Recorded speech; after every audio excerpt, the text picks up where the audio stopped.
the inception of this body. While many seek to be divisive and oppositional, I've watched him work tirelessly in moments of thanklessness to ensure all Chicagoans were respectively represented in our pursuit of collaborative public safety and accountability solutions. As a Chicago native and a West Side champion, I understand, respect, and value the work of those that came before me, and those of whose shoulders I stand on today. I did not come to this work because of a job that paid me to care, nor was it appealing because of the possibility of an appointed position or presidential title. I do not carry the guilt of perceived privilege, nor do I carry or harbor hatred for any institution.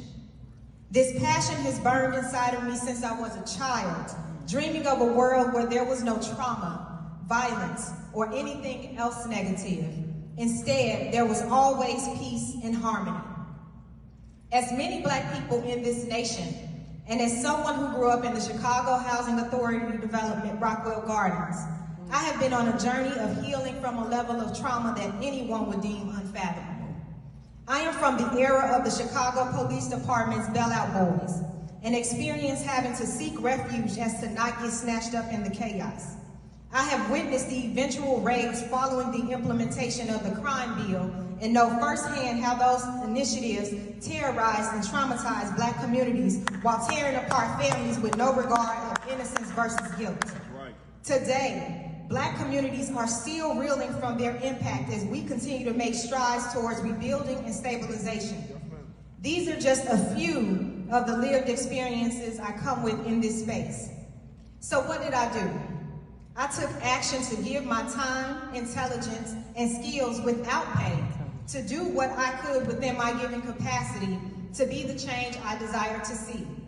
I have spent the last 15 plus years of my life volunteering and serving on the behalf of Black people in pursuit of equity.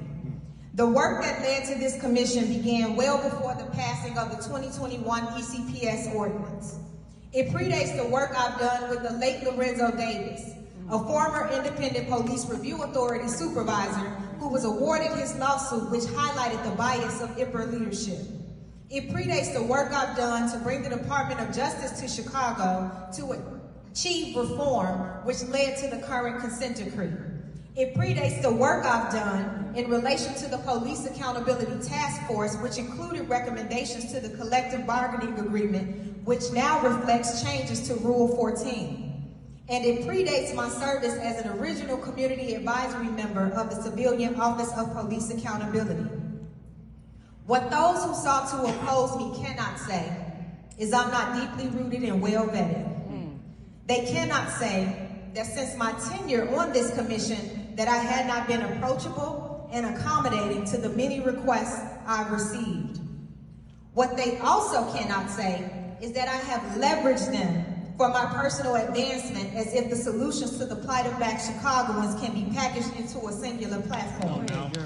Furthermore, what they will not say is how there have been attempts to bully and intimidate me directly and indirectly, including contacting my employer. The truth of the matter is, it's because I stood firm on my concerns about implementing restrictions that were placed the most impacted, which the data has historically shown as Black people in precarious positions due to the apparent inconsistencies in their applicability. All right, girl. As the president of the Community Commission for Public Safety and Accountability, I commit to continuing to serve with integrity, which looks like not leveraging others to bully and intimidate my colleagues when our opinions differ. It also looks like not defaming their characters and the work that they've done. I commit to continuing to lead with the courage of my convictions by pushing to ensure that what is needed for those most impacted is at the center of the work, and that this body operates in a fashion that demonstrates its longevity. I also commit to continuing my pursuit of partnership and availing myself to those seeking to build and work collaboratively, which does not mean always agreeing. I want to close by saying thank you to my fellow commissioners, my district council colleagues and staff for their efforts towards the mission set before us.